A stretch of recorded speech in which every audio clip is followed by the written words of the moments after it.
Today's video is on how I made an hip and butt padded skirt. If you'd like to upgrade your skill and you want to know how I padded the skirt, then keep on watching and please subscribe if you're yet to subscribe. I'm giving you amazing content, so please support my brand by subscribing to my channel.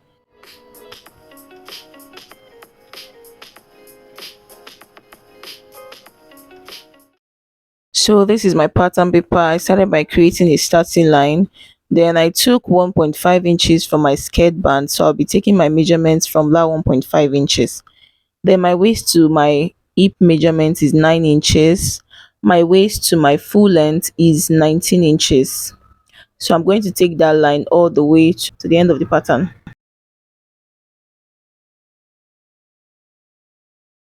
So after connecting the lines with my ruler, I'll label the lines for reference sake, my waist, my hip and my skirt length.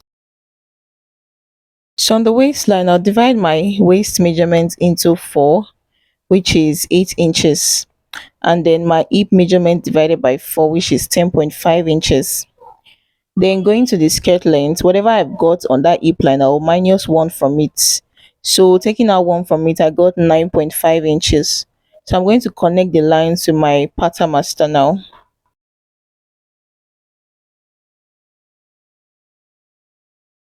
So after connecting the lines together, I'll just go ahead to add my sewing allowance of 1.5 inches all the way from the waistline to the skirt length, and then I'll connect that as well.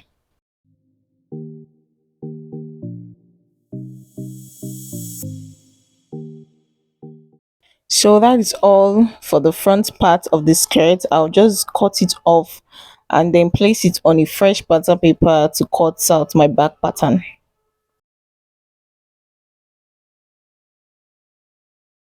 First off, I'm just going to rule out this front skirt pattern on top of the other new pattern paper, leaving out space to add my zipper allowance.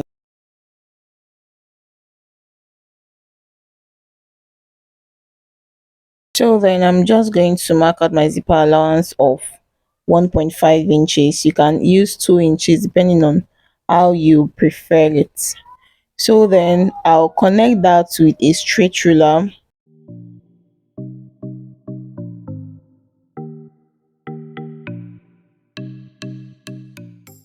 Now after doing that, you're going to add your back dart. So normally I put that at the back of my skirt, but I forgot to add it in this video, but I later on added it when cutting the pattern. So you add 1 inches from your waist to meet with your normal hip measurements now.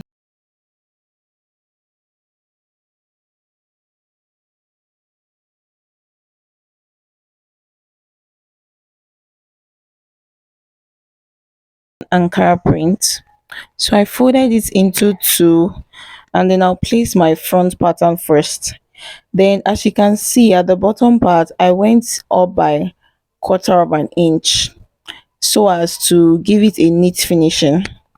Then when cutting, I'll add 1 inch allowance to the hip line. So that line of the hip, I'm going to add 1 inch allowance.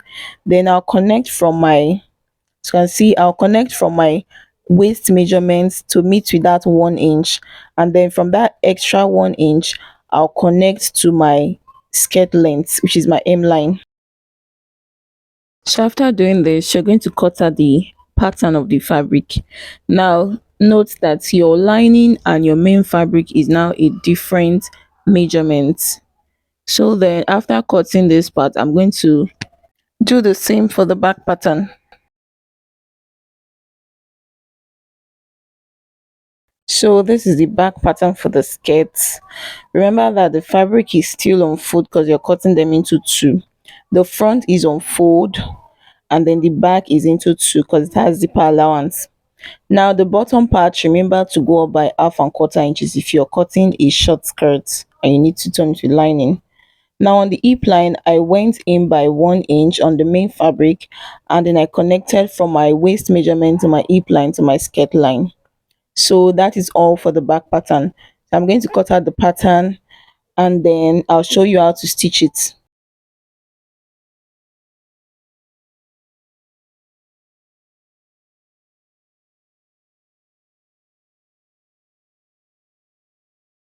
After cutting my main fabric and my lining, I'm going to take them out from the pattern paper. After separating the pattern paper, I will trim out the allowance that I added when cutting the pattern. So that sewing allowance line, I'm going to trim it out, leaving the main measurement.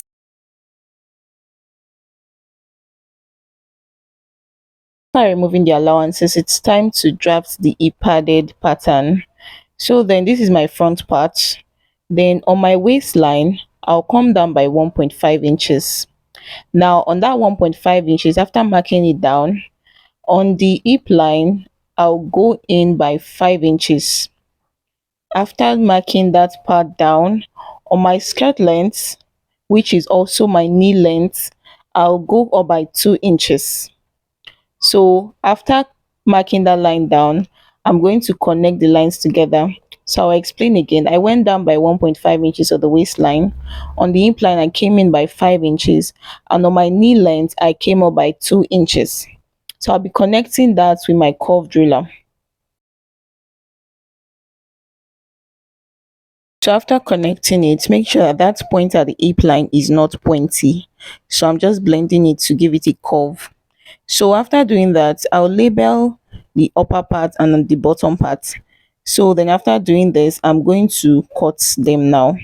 Then you can also put an arrow to know where the hip line is and where the curve is so as not to make a mistake.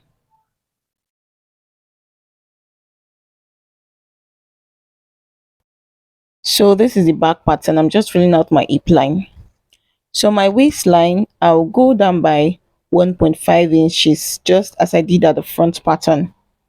So after doing that, on my hip line, I'll come in by 1 inch after my zipper allowance, 1 inch after my zipper allowance, and then on my knee length, I'll go up by 2 inches.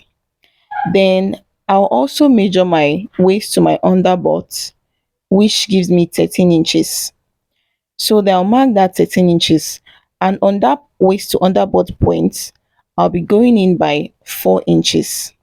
So you can go in by 4 or 5 inches depending on what you want. So after doing that, I'll explain again. On my waistline, I went down by 1.5 inch. Then on my hip line, I came in by 1 inch after my zipper allowance. And then on my knee line, I came up by 2 inches. Then I took my waist to underbutt measurement, which is 13 inches. And from that 13 inches point, I came in by 4 inches. So then I'm going to be connecting the lines together with my ruler. Just watch closely and see how I connected them.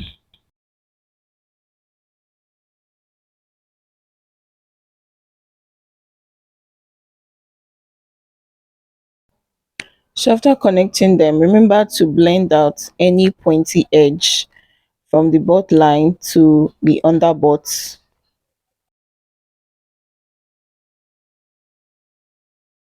So when you're done with that, before cutting, make sure to label your up and your bottom part. This is very important because if you mix your pattern, you're going to be ending up with a funny looking hip pad. So after notching and labeling them, I'm going to cut them out. After cutting, make sure that your front hip line and back hip line are corresponding because it is the hip line that you're going to be sewing together, which is the hip curve that you're going to be sewing together. And when you stitch them, they are going to be like this. So, so as to remember and not make a mistake, you can put an arrow pointing each other.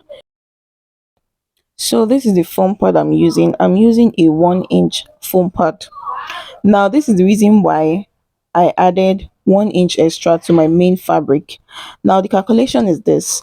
If I am using an ½ inch foam pad, I will be adding ½ inch extra to the side. So this is because I'm using a 1 inch. That's why I added 1 inch on the side. So if I open it up, it's going to be 2 inches. So after doing this, I'm going to place my pattern on the foam pad, folding them into two. I'll pin it down. I'm going to cut it equal with the pattern paper. If you can't cut it on fold like this because it seems difficult, you can cut them one after the other but make sure that it is two for the front and two for the back.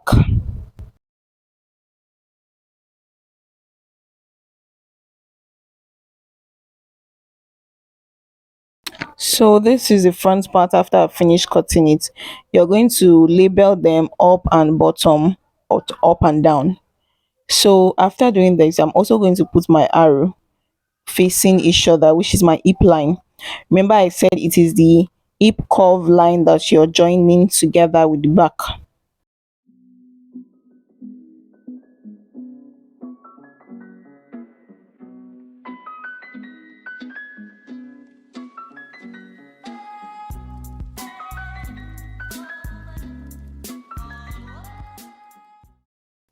So after cutting the back, you're also going to do the same. Label it up and down. Always remember to label them because you don't want to end up with a mistake after sewing everything, because it can be very, very annoying. So this is the two sides facing each other. You can also go ahead to cross check them to know that before inserting them on your fabric, to know that they both go together. So next thing you're going to do is trim the foam at the side, and this you're going to be doing it all around it. So you trim that 1 inch to be very, very flat at the side. Now the reason for this is so that when you insert it on your fabric, the foam is going to blend with your fabric. So I'm making this part of the video not too fast so you can understand what I'm doing.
So this is how it should look like after you finish trimming it. So next thing we're going to do is to cut interfacing to cover the pad. So each of the pad we're going to cover it up with interfacing, and the interfacing I'm using is canvas. So I'm going to place it on my canvas and then cut it to cover both sides of the form.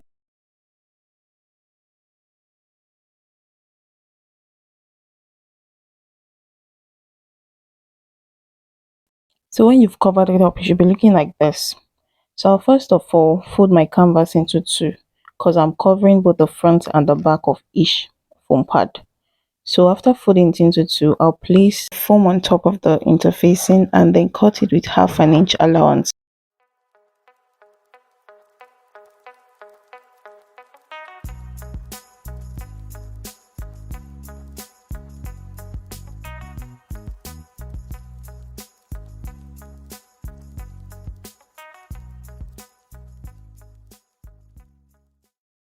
So after cutting it, I went ahead to cover the foam pad with the interfacing with my pressing iron.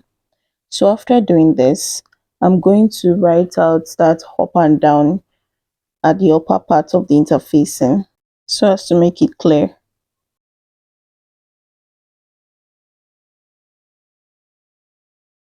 So next thing I'm going to do is to run around the sides of the foam pad on my sewing machine like multiple times.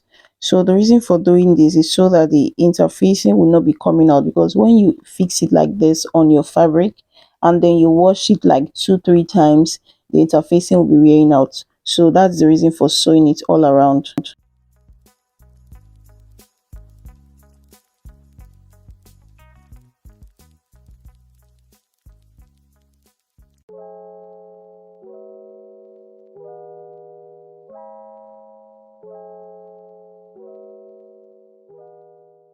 And so after sewing it multiple times all around, I'm going to trim out the excess interfacing, and then I'll be joining the E part together.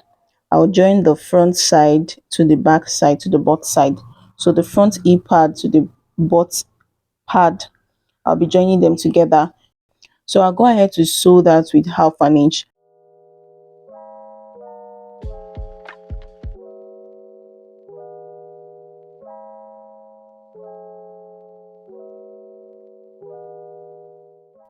So after joining this one part, you'll go ahead to do the same for the other side of the foam pad. So this is how it should look when you're done joining it.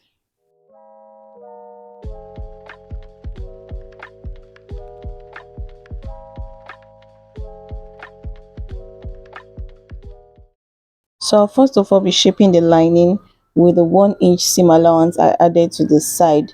So I'll shape it from the waist to the hip straight down to the hem length with 1 inch seam allowance. You can either do that, or you can just take your body measurement, your waist measurement, your hip measurement, and so.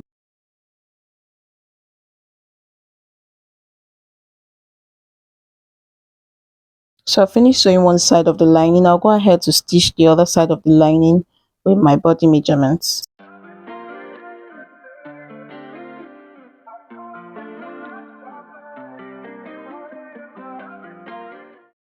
So after doing all of that, next thing you're going to be taking 1.5 inches down from your waist measurement. Remember that when cutting the pattern, we cut it from 1.5 inches below the waist for the e-pad.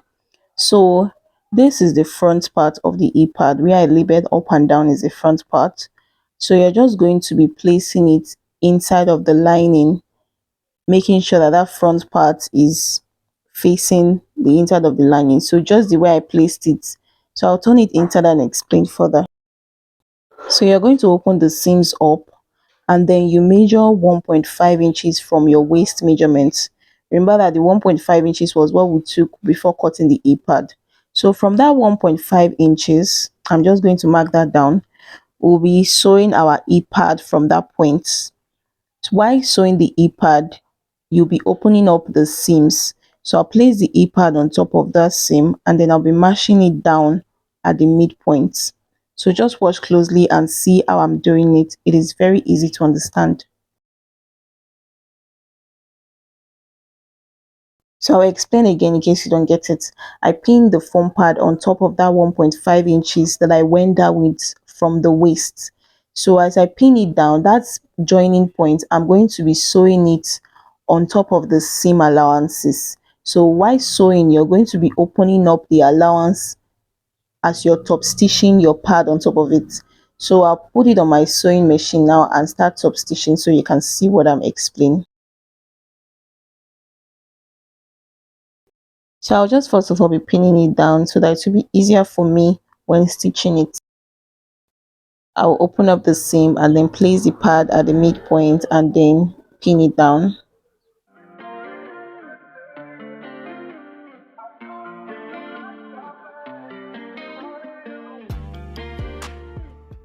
So after you finish top stitching the midpoint, you're going to spread your lining on the pad and then pin all the sides around, the hip side and then the butt area side. So you're just going to stretch your fabric and make it relax on top of the pad, and then you pin it all around. So you can go ahead to stitch the middle first before you pin that, or you can just pin all of them and sew them once.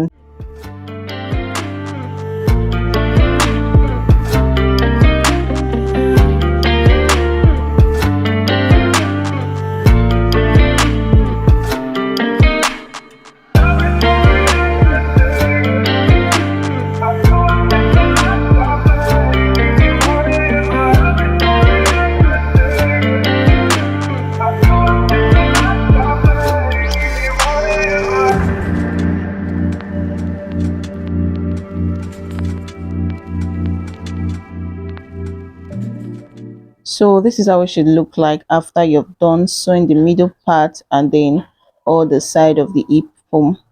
So this is how it should look like. Remember to remove your pins. The lining should be stretched on the foam pad so that it will not be having excess. So after doing that first part, I'm going to go ahead and do the second part and then show you how it looks.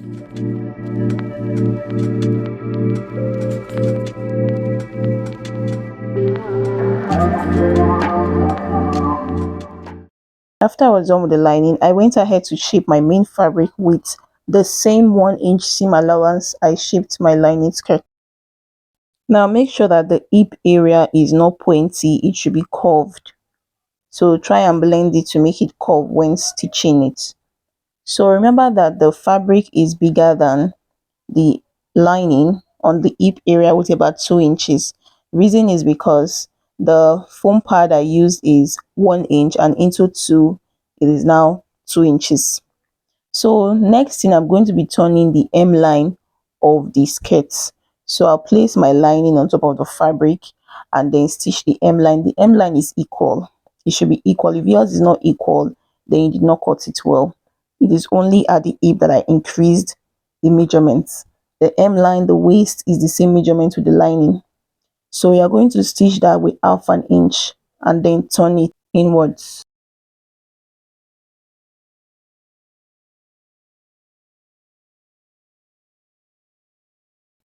So you place your lining and your fabric front side facing front side.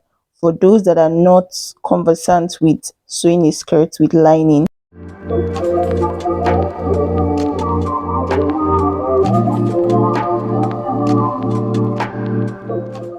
So after stitching the bottom part, I'll make the waist of the lining and the main fabric equal and then turn the zipper allowance to. I'm going to stitch the zipper allowance down with about 1/2 inch on both sides.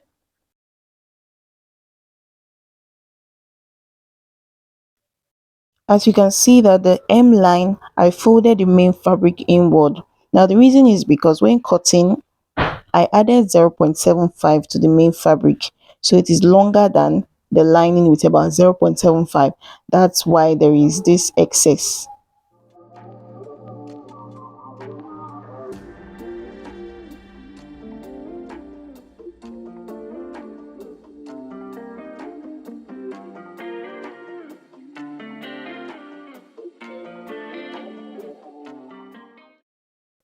So after turning, I'm going to give it a good press and then I'll go ahead to fix my band. After fixing my band, then I'll insert my zipper. So this is the band that I fixed. Now I didn't fix it the neat way because I was trying to hurry up with this tutorial.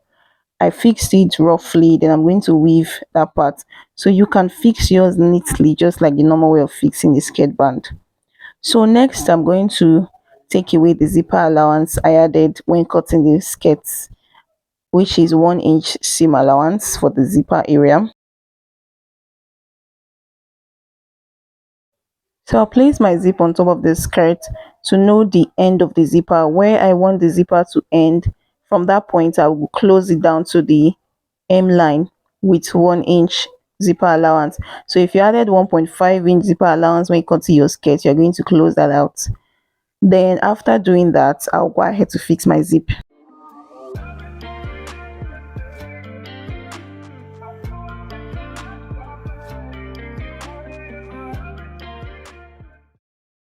So I went ahead to fix the zipper off camera and this is how it looks after fixing it. I'll turn to the front so you see the final look on the skirt. Then I'm going to put it on so you guys can see how it turned out. And so this is the final look on the skirt. My main hip measurement was 41.5 and then after putting on the skirt I got 44.5, almost 45 inches. So then that's all for the tutorial. I hope you enjoy this class. I hope you find this video helpful. Please give this video a thumbs up and don't forget to subscribe if you're yet to subscribe. Thank you for watching. See you next time.